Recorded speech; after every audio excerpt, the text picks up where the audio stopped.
Welcome! In this video, we'll walk through creating a top chord-bearing roof truss. For this scenario, we are going to design a component for a 30-foot wide pole barn. The structure will contain some taller farm equipment, so it needs to be vaulted. Let's get started. Open the Component Creation subpanel and set the truss length to 30 feet. Next, we will set both left and right heel heights to be 3 feet.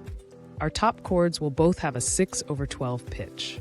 Remember to add a negative value for the right side. Both will be 15 feet long, so we will use the profile line tools to add both of these lines. Next, we need to add the bottom chords. The bottom chords will have a 5/12 pitch, and the length will be 14 feet 8.5 inches long for both. Add both bottom chords to close this profile. Accept the default settings and click Insert.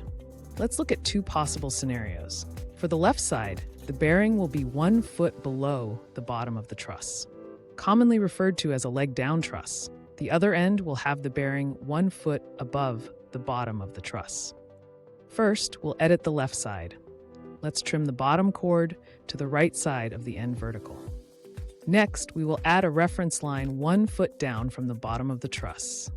Then we need to move the bearing to align with the reference line.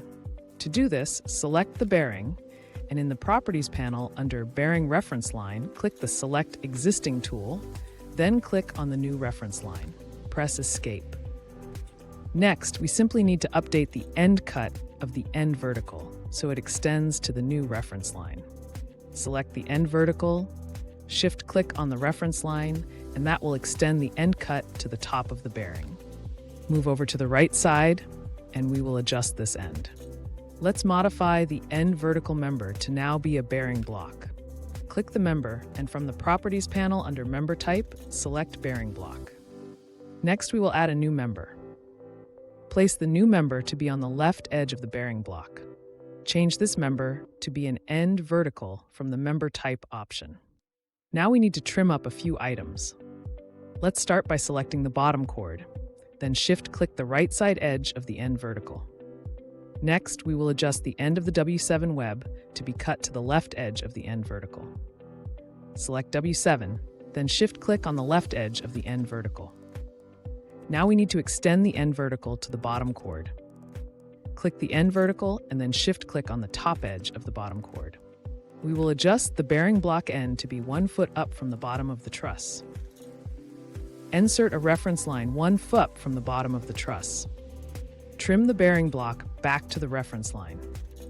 Click the bearing block and shift-click the reference line. One last item, we need to relocate the bearing.